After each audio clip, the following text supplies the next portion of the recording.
ನೋಡಿ ಸ್ನೇಹಿತರೆ, ಗೃಹಲಕ್ಷ್ಮಿ ಯೋಜನೆಯ ಸುಮಾರು 3 ರಿಂದ 6 ಲಕ್ಷಕ್ಕಿಂತ ಅಧಿಕ ಮಹಿಳೆಯರಿಗೆ ಇನ್ನು ಮುಂದೆ ಸರ್ಕಾರದಿಂದ ಗೃಹಲಕ್ಷ್ಮಿ ಹಣನ ಕ್ಯಾನ್ಸಲ್ ಮಾಡಿದೆ. ಯಾಕಂದರೆ ಈ ಒಂದು ಫಲಾನುಭವಿಗಳಿಗೆ ಇನ್ನು ಮುಂದೆ ಯಾವುದೇ ಕಾರಣಕ್ಕೂ ಹಣ ಬರ್ತಾ ಇಲ್ಲ. ಈಗಾಗಲೇ ಸರ್ಕಾರದಿಂದ ನೀವು ಗೃಹಲಕ್ಷ್ಮಿಗೆ ಮರು ಅರ್ಜಿ ಹಾಕಿದ್ರೆ ಮಾತ್ರ ಹಣ ಜಮಾ ಮಾಡೋದು ಅಂತ ಆದೇಶ ಕೊಟ್ಟಿದೆ ಮತ್ತು ಹೊಸ ನಿಯಮಗಳನ್ನ ಕೂಡ ಜಾರಿಗೆ ತಂದಿದೆ. ಈ ಹೊಸ ಬದಲಾವಣೆಯ ಆಧಾರದ ಮೇಲೆ ಈಗಾಗಲೇ 6,000 ಹಣನ ಫಲಾನುಭವಿಗಳಿಗೆ ಸರ್ಕಾರ ಜಮಾ ಮಾಡಿದ್ದು 6,000 ಹಣ ಬಂದಿದೆ ಅನ್ನೋದಕ್ಕೆ ಒಂದು ಪ್ರೂಫ್ ಕೂಡ ಕೊಡ್ತಾ ಇದ್ದೀನಿ. ನೀವು ಸ್ಕ್ರೀನಲ್ಲಿ ಕೂಡ ನೋಡ್ಬೋದು, ಫಲಾನುಭವಿಗಳಿಗೆ 6,000 ಹಣ ಬಂದಿರುವ ಒಂದು ಬ್ಯಾಂಕ್ ಮೆಸೇಜ್ ಕೂಡ ತೋರಿಸ್ತಾ ಇದ್ದೀನಿ. ಇದೇ ರೀತಿ ನಿಮ್ಮ ಬ್ಯಾಂಕ್ ಖಾತೆಗೂ ಕೂಡ ಸರ್ಕಾರ ನಾಳೆ ಶುಕ್ರವಾರ ಜೂನ್ 12ರಂದು ಕರ್ನಾಟಕದ 27 ಜಿಲ್ಲೆಗಳನ್ನು 2 ವಿಭಾಗ ಮಾಡಿ 2 ಹಂತಗಳಲ್ಲಿ ನಿಮ್ಮ ಬ್ಯಾಂಕ್ ಖಾತೆಗೆ ಬೆಳಗ್ಗೆ 12 ಗಂಟೆಯ ಸಮಯಕ್ಕೆ 3 ತಿಂಗಳ 6,000 ಹಣನ ಜಮಾ ಮಾಡ್ತಾ ಇದೆ. ಅದೇ ರೀತಿ ರೇಷನ್ ಕಾರ್ಡ್ ಹೊಂದಿರುವ ಕಾರ್ಡ್ದಾರರಿಗೂ ಕೂಡ ಭರ್ಜರಿ ಗುಡ್ಡಿಸ್ನ ಕೊಟ್ಟಿದ್ದು, ಆದಷ್ಟು ಬೇಗ ಹೊಸ ರೇಷನ್ ಕಾರ್ಡ್ಗೆ ಅರ್ಜಿ ಹಾಕಿ ಅಂತ ಕೂಡ ಸರ್ಕಾರ ಆದೇಶ ಕೊಟ್ಟಿದೆ.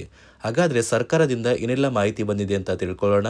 ಅದಕ್ಕಿಂತ ಮೊದಲು ನೀವೇನಾದ್ರೂ ನನ್ನ ಚಾನಲ್ನ ಸಬ್ಸ್ಕ್ರೈಬ್ ಆಗಿಲ್ಲ ಅಂದರೆ ದಯವಿಟ್ಟು ಪ್ರತಿಯೊಬ್ಬರು ಚಾನಲ್ನ ಸಬ್ಸ್ಕ್ರೈಬ್ ಮಾಡ್ಕೊಳ್ಳಿ, ಹಾಗೆ ವಿಡಿಯೋಗೆ ಒಂದು ಲೈಕ್ನ ಕೊಡಿ. ಹೌದು ವೀಕ್ಷಕರೇ, ಸರ್ಕಾರದಿಂದ ಪ್ರತಿಯೊಂದು ಗೃಹಲಕ್ಷ್ಮಿ ಫಲಾನುಭವಿಗಳ ಬ್ಯಾಂಕ್ ಖಾತೆಗೆ 6,000 ಹಣನ ಜಮಾ ಮಾಡಿದೆ.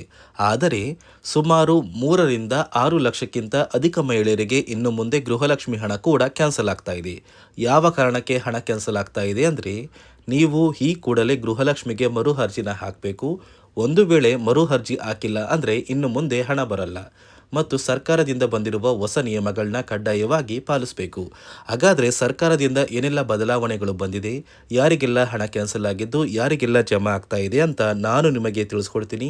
ಅದಕ್ಕಿಂತ ಮೊದಲು ನೋಡಿ ವೀಕ್ಷಕರೇ, ನಾಳೆ ಶುಕ್ರವಾರ ಜೂನ್ 12ರಂದು ಕರ್ನಾಟಕದ 27 ಜಿಲ್ಲೆಗಳಿಗೆ 2 ಹಂತಗಳಲ್ಲಿ ಬೆಳಿಗ್ಗೆ 12 ಗಂಟೆಯ ಸಮಯಕ್ಕೆ 3 ತಿಂಗಳ 6,000 ಹಣ ಬರ್ತಾ ಇದ್ದು, ಮೊದಲ ಹಂತದಲ್ಲಿ ಯಾವ ಜಿಲ್ಲೆಗಳಿಗೆ ಹಣ ಬರ್ತಾ ಇದೆ ಅಂದರೆ ಚಾಮರಾಜನಗರ, ಚಿಕ್ಕಮಗಳೂರು, ದಕ್ಷಿಣ ಕನ್ನಡ, ಹಾಸನ, ಕೊಡಗು, ಮಂಡ್ಯ, ಮೈಸೂರು, ಉಡುಪಿ, ಬೆಂಗಳೂರು ನಗರ, ಬೆಂಗಳೂರು ಗ್ರಾಮಾಂತರ, ರಾಮನಗರ, ಚಿಕ್ಕಬಳ್ಳಾಪುರ, ಚಿತ್ರದುರ್ಗ, ದಾವಣಗೆರೆ, ಕೋಲಾರ. ಅದೇ ರೀತಿ ಎರಡನೆಯ ಹಂತದಲ್ಲಿ ಬಳ್ಳಾರಿ, ಬೀದರ್, ಕಲಬುರಗಿ, ಕೊಪ್ಪಳ, ರಾಯಚೂರು, ಯಾದಗಿರಿ, ವಿಜಯನಗರ, ಬಾಗಲಕೋಟೆ, ಬೆಳಗಾವಿ, ವಿಜಯಪುರ, ಧಾರವಾಡ, ಗದಗ, ಹಾವೇರಿ, ಉತ್ತರ ಕನ್ನಡ. ಹೀಗೆ 2 ಹಂತಗಳಲ್ಲಿ 3 ತಿಂಗಳ 6,000 ಹಣ ಜಮಾ ಆಗಲಿದ್ದು, ನಿಮ್ಮ ಬ್ಯಾಂಕ್ ಖಾತೆಗೆ ನೀವು ಒಟ್ಟಿಗೆ 6,000 ಹಣ ಪಡಿಬೇಕು ಅಂದರೆ ಸರ್ಕಾರದಿಂದ ಬಂದಿರುವ ಹೊಸ ನಿಯಮಗಳನ್ನ ಪಾಲಿಸಬೇಕಾಗುತ್ತೆ ಮತ್ತು ಪ್ರತಿಯೊಬ್ಬರು ಕೂಡ ಗೃಹಲಕ್ಷ್ಮಿಗೆ ಮರು ಅರ್ಜಿ ಹಾಕಬೇಕಾಗುತ್ತೆ. ಹಾಗಾದರೆ ಸರ್ಕಾರ ಏನೆಲ್ಲ ಹೊಸ ಬದಲಾವಣೆಗಳನ್ನ ಜಾರಿಗೆ ತಂದಿದೆ ಅಂತ ಕೂಡ ತಿಳಿಸ್ಕೊಡ್ತಾ ಇದ್ದೀನಿ. ನಿಮ್ಮ ಬ್ಯಾಂಕ್ ಖಾತೆಗೆ ಗೃಹಲಕ್ಷ್ಮಿ ಯೋಜನೆಯ 3 ತಿಂಗಳ 6,000 ಹಣ ಜಮಾ ಆಗಬೇಕು ಅಂದರೆ ನೀವು ಆದಷ್ಟು ಬೇಗ ಗೃಹಲಕ್ಷ್ಮಿಗೆ ಮರು ಅರ್ಜಿನ ಹಾಕೋದು ಕಡ್ಡಾಯ. ಯಾವ ಕಾರಣಕ್ಕೆ ನೀವು ಮರು ಅರ್ಜಿ ಹಾಕಬೇಕು ಅಂತ ಕೂಡ ತಿಳಿಸ್ಕೊಡ್ತಾ ಇದ್ದೀನಿ. ನೋಡಿ ವೀಕ್ಷಕರೇ, ಸುಮಾರು 2 ರಿಂದ 3 ಲಕ್ಷಕ್ಕಿಂತ ಅಧಿಕ ಮಹಿಳೆಯರಿಗೆ ಗೃಹಲಕ್ಷ್ಮಿ ಹಣನ ಸರ್ಕಾರ ಕ್ಯಾನ್ಸಲ್ ಮಾಡಿದೆ. ಯಾಕಂದರೆ ಈ 3 ಲಕ್ಷಕ್ಕಿಂತ ಅಧಿಕ ಫಲಾನುಭವಿಗಳ ಬ್ಯಾಂಕ್ ಖಾತೆಗೆ ಪ್ರತಿ ತಿಂಗಳು ಗೃಹಲಕ್ಷ್ಮಿ ಹಣ ಜಮಾ ಆಗ್ತಾ ಇತ್ತು. ಸುಮಾರು ಸಾಕಷ್ಟು ಫಲಾನುಭವಿಗಳು ಮರಣ ಹೊಂದಿದ್ದಾರೆ. ಆ ಮರಣ ಹೊಂದಿರುವ ಫಲಾನುಭವಿಗಳ ಒಂದು ಸಂಖ್ಯೆ 2 ಲಕ್ಷಕ್ಕಿಂತ ಜಾಸ್ತಿ ಇದೆ. ಇದೇ ಕಾರಣಕ್ಕೆ ಪ್ರತಿ ಫಲಾನುಭವಿಗಳು ಗೃಹಲಕ್ಷ್ಮಿಗೆ ಮರು ಅರ್ಜಿನ ಹಾಕಿ ನಿಮ್ಮ ಬ್ಯಾಂಕ್ ಖಾತೆಗೆ ನೀವು ಹಣ ಪಡಿಬೇಕು. ಇಲ್ಲಿ ಮರು ಅರ್ಜಿ ಹಾಕುವ ಮೂಲಕ ಸರ್ಕಾರಕ್ಕೆ ನೀವು ಇನ್ನೂ ಕೂಡ ಗೃಹಲಕ್ಷ್ಮಿ ಹಣನ ಪಡಿತಾ ಇದ್ದೀರಿ ಅಂತ ತಿಳಿದು ಬರುತ್ತೆ ಮತ್ತು ಯಾರೆಲ್ಲ ಫಲಾನುಭವಿಗಳು ಮರು ಅರ್ಜಿನ ಹಾಕೋಲ್ಲ ಅಂತಹ ಫಲಾನುಭವಿಗಳ ಒಂದು ಹೆಸರನ್ನ ಗೃಹಲಕ್ಷ್ಮಿ ಯೋಜನೆಯ ಅರ್ಹರ ಪಟ್ಟಿಯಿಂದ ಸರ್ಕಾರ ಕ್ಯಾನ್ಸಲ್ ಮಾಡುತ್ತೆ. ಸರ್ಕಾರಕ್ಕೆ 2 ಲಕ್ಷಕ್ಕಿಂತ ಅಧಿಕ ಮಹಿಳೆಯರು ಮರಣ ಹೊಂದಿರೋದು ತಿಳಿದು ಬಂದಿದೆ.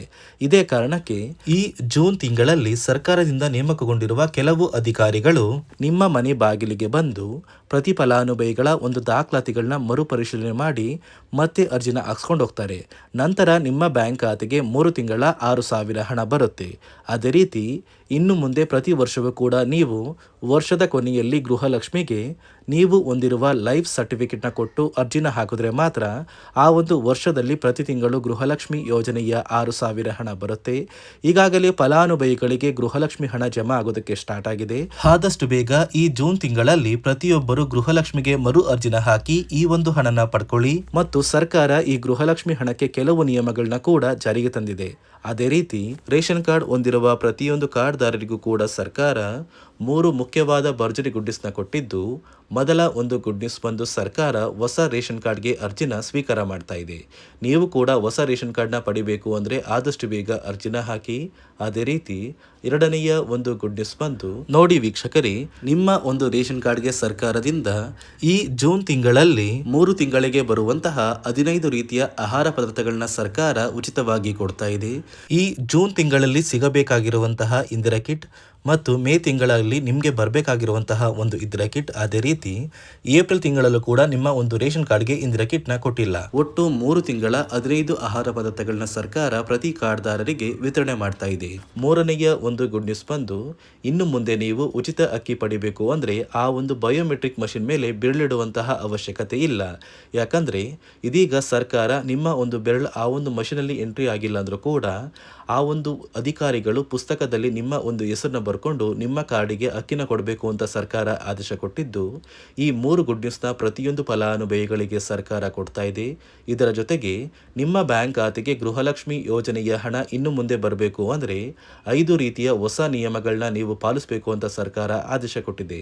ಅದೇ ರೀತಿ ನೋಡಿ ಸ್ನೇಹಿತರೆ, ಈ ಬಾರಿ ಸುಮಾರು 3 ಲಕ್ಷಕ್ಕಿಂತ ಅಧಿಕ ಫಲಾನುಭವಿಗಳ ಬ್ಯಾಂಕ್ ಖಾತೆಗೆ ಸರ್ಕಾರ ಗೃಹಲಕ್ಷ್ಮಿ ಯೋಜನೆಯ ಹಣನ ಜಮಾ ಮಾಡ್ತಾ ಇಲ್ಲ. ಕಾರಣ ಏನು ಅಂದರೆ, ನಿಮ್ಮ ಬ್ಯಾಂಕ್ ಖಾತೆಗೆ ಡೆಬಿಟ್ ಮೂಲಕ ಹಣ ಜಮಾ ಮಾಡುವಂತಹ ಸಂದರ್ಭದಲ್ಲಿ ಸರ್ಕಾರ ಸಾಕಷ್ಟು ಫಲಾನುಭವಿಗಳ ಒಂದು ಬ್ಯಾಂಕ್ ಖಾತೆಗೆ ಹಣ ಜಮಾ ಮಾಡೋದನ್ನು ಕ್ಯಾನ್ಸಲ್ ಮಾಡಿದೆ. ಯಾಕಂದರೆ ಇತ್ತೀಚೆಗೆ ಹಣಕಾಸು ಇಲಾಖೆ ಜಾರಿಗೆ ತಂದಿರುವ 5 ನಿಯಮಗಳ ಆಧಾರದ ಮೇಲೆ ಪ್ರತಿಯೊಂದು ಫಲಾನುಭವಿಗಳಿಗೆ ಸರ್ಕಾರ ಈ ಒಂದು ಹಣನ ಜಮಾ ಮಾಡ್ತಾ ಇದ್ದು, ಯಾರೆಲ್ಲ ಫಲಾನುಭವಿಗಳು ಈ ನಿಯಮಗಳನ್ನ ಪಾಲಿಸಿಲ್ಲ ನಿಮ್ಮ ಬ್ಯಾಂಕ್ ಖಾತೆಗೂ ಕೂಡ ಹಣ ಜಮಾ ಆಗೋದಿಲ್ಲ.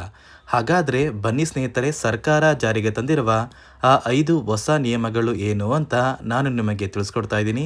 ನೋಡಿ ಸ್ನೇಹಿತರೆ, ಮೊದಲನೆಯ ಒಂದು ನಿಯಮ ಬಂದು, ಸಾಕಷ್ಟು ಫಲಾನುಭವಿಗಳು ಹೊಂದಿರುವಂತಹ ಒಂದು ರೇಷನ್ ಕಾರ್ಡ್ ಏನಿದೆ, ಆ ಒಂದು ರೇಷನ್ ಕಾರ್ಡ್ನ ಮನೆಯ ಸದಸ್ಯರ ಪ್ರತಿಯೊಬ್ಬರ ಒಂದು ಆಧಾರ್ ಕಾರ್ಡ್ನ ನಿಮ್ಮ ರೇಷನ್ ಕಾರ್ಡ್ಗೆ ಕಡ್ಡಾಯವಾಗಿ ಲಿಂಕ್ ಮಾಡಿಸ್ಬೇಕು.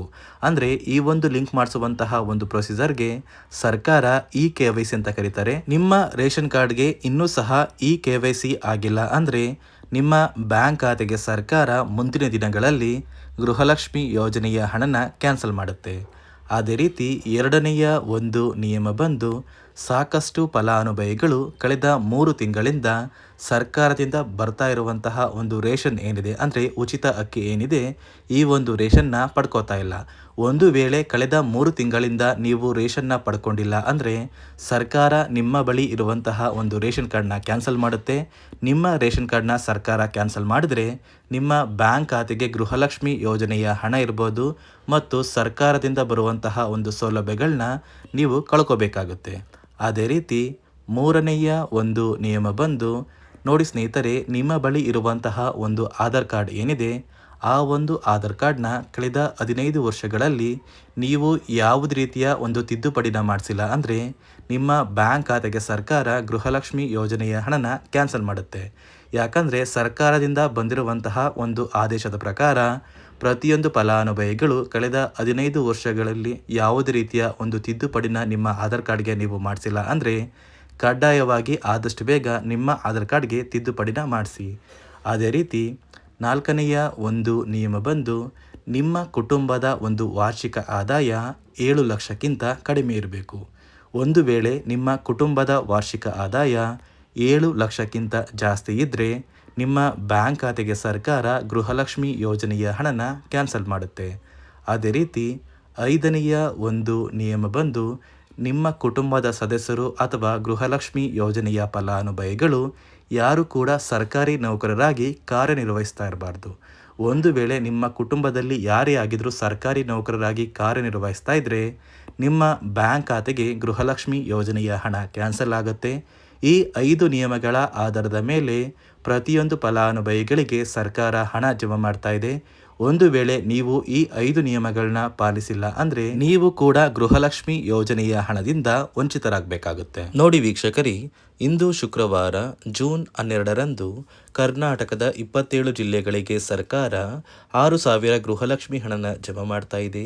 ಅದೇ ರೀತಿ ರೇಷನ್ ಕಾರ್ಡ್ದಾರರಿಗೂ ಕೂಡ ಭರ್ಜರಿ ಗುಡ್ಡಿಸ್ನ ಕೊಟ್ಟಿದ್ದು ಪ್ರತಿ ಕಾರ್ಡ್ದಾರರಿಗೆ ಎಲ್ಲ ರೀತಿಯ ಸೌಲಭ್ಯ ಸಿಗುತ್ತೆ ಅಂತ ಹೇಳ್ತಾ, ಇದಿಷ್ಟು ಸರ್ಕಾರದಿಂದ ಕಡೆಯಿಂದ ಬಂದಿರುವ ಹೊಸ ಮಾಹಿತಿಯಾಗಿದೆ. ನಾನು ಕೊಟ್ಟಿರುವ ಮಾಹಿತಿ ನಿಮಗೆ ಇಷ್ಟ ಆಗಿದ್ದಲ್ಲಿ ದಯವಿಟ್ಟು ಪ್ರತಿಯೊಬ್ಬರು ನನ್ನ ಚಾನಲ್ನ ಸಬ್ಸ್ಕ್ರೈಬ್ ಮಾಡ್ಕೊಳ್ಳಿ. ಹಾಗೆ ವಿಡಿಯೋಗೆ ಒಂದು ಲೈಕ್ನ ಕೊಡಿ.